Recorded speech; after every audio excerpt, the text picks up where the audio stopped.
พาเข้าไปในที่อภิสุทธิ์ลูกเข้าไปโดยโลหิตของพระองค์ลูกนมัสการพระองค์ผู้เดียวมีนามว่าเราเป็นลูกพาเข้าไปในที่อภิสุทธิ์ลูกเข้าไปโดยโลหิตของพระองค์ลูกนมัสการพระองค์ผู้เดียวมีนามว่าเราเป็นผู้นมัสการนมัสการผู้นมัส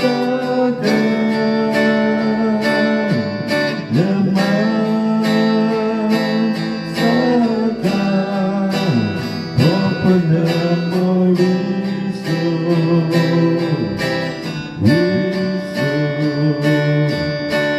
จริง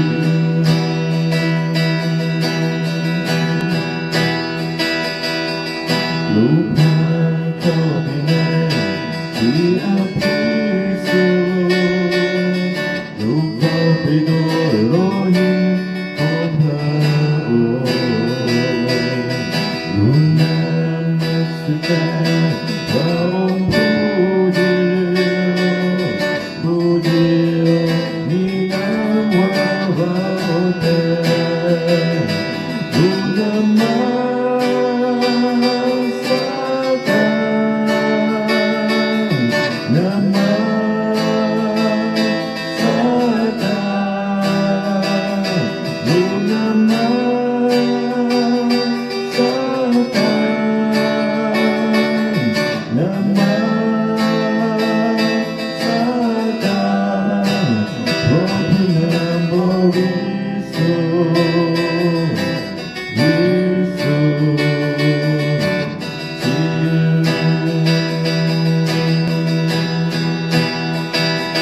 ลูกนมัสการนมัสการลูกนมัสการนมัสการเพราะพระนามบริสุทธิ์วิสุทธิ์จริงเพราะพระนามบริสุทธิ์วิ